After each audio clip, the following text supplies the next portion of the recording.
नमस्कार. चिंगी चंप्या पती पत्नी असतात.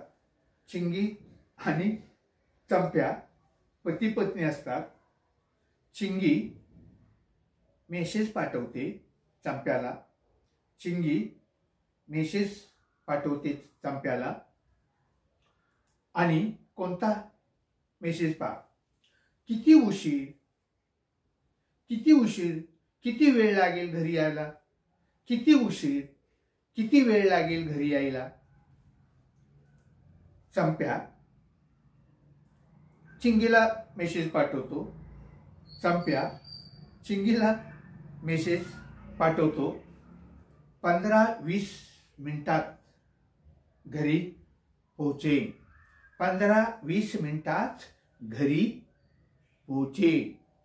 आणि जर त्या वेळात पोचलो नाही, आणि जर त्या वेळात मी पोचलो नाही, तर हा मेसेज परत वाच. आणि हा मेसेज परत वाच. धन्यवाद.